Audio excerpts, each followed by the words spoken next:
it's me, Chloe. Thanks for calling. Today we're tackling something that shapes everything: school, work, friendships, even how we think. Digital communication.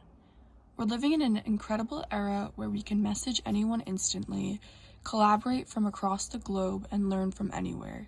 But with all this power comes real challenges, from burnout and information overload to good old-fashioned miscommunication. So in this video, I'm sharing what I've learned about the promise and pitfalls of digital communication and how we can all communicate smarter, not just faster, in our digital lives. Let's start with the bright side, the opportunities. Digital communication connects us in ways that were impossible a generation ago. It lets us work, learn, and share ideas without being limited by geography. A Forbes article highlights how organizations are using digital and mobile-first strategies to reach employees more effectively. With 97% of Americans owning smartphones, mobile tools help people stay informed, engaged, and connected. Whether it's through push notifications, HR apps, or quick access portals for benefits and updates. The shift doesn't just make communication faster, it makes it personalized and accessible. Think about how remote work platforms let global teams share ideas instantly, or how online learning reaches students in places where schools or teachers might be scarce. Digital communication gives us flexibility, innovation, and inclusivity. It bridges gaps that once kept people apart.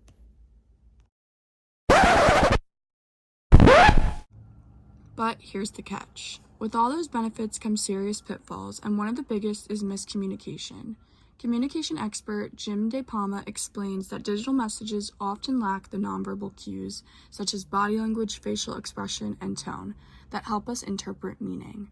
So when you send a message like, "Sure," do you mean "sure sounds great?" or "sure, whatever"? Without tone, people fill in the blanks and not always in the right way. DePalma also points out that brevity on platforms like text or Slack often leads to ambiguity.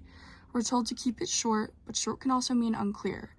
In professional settings, that can snowball into real problems: confusion, mistakes, even tension between coworkers. And as Forbes notes, digital overload doesn't help either. Employees are flooded with notifications, emails, and alerts every day, making it hard to focus or engage meaningfully.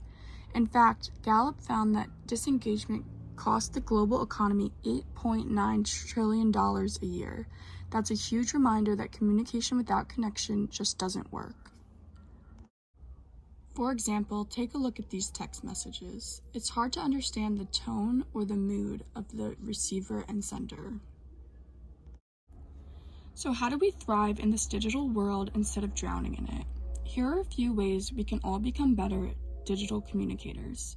Before you hit send, reread your message. Ask yourself, could this be misread? Add clarity when needed, especially in text or emails. Match the message to the medium. As Forbes suggests, use the right channel for the right content. Some things work better on video calls, where you can add tone and expression. Add context. Don't assume your reader knows everything. Whether it's instructions or feedback, explain the why behind your message. It builds trust and reduces confusion. Practice empathy. DePalma emphasizes the human element. Technology can't replace empathy. Consider how your message might feel to the person reading it. Set boundaries. Digital doesn't have to mean constant. Take breaks, unplug, and give yourself space to recharge. Healthy communication starts with balance. Ultimately, digital communication is what we make it. The tools are neutral. It's how we use them that determines whether they connect us or divide us. So here's my challenge for you. Take a moment today to think about your own digital communication habits. Are you communicating clearly and intentionally, or just reacting on autopilot? Drop a comment below with one digital habit you want to improve, and share this video with someone who could use a digital refresh. If you want to dive deeper, check out my full blog post linked in the description below. Let's make our digital world a place that connects, empowers, and inspires. Thanks for watching, and don't forget to like, subscribe, and stay connected but mindfully.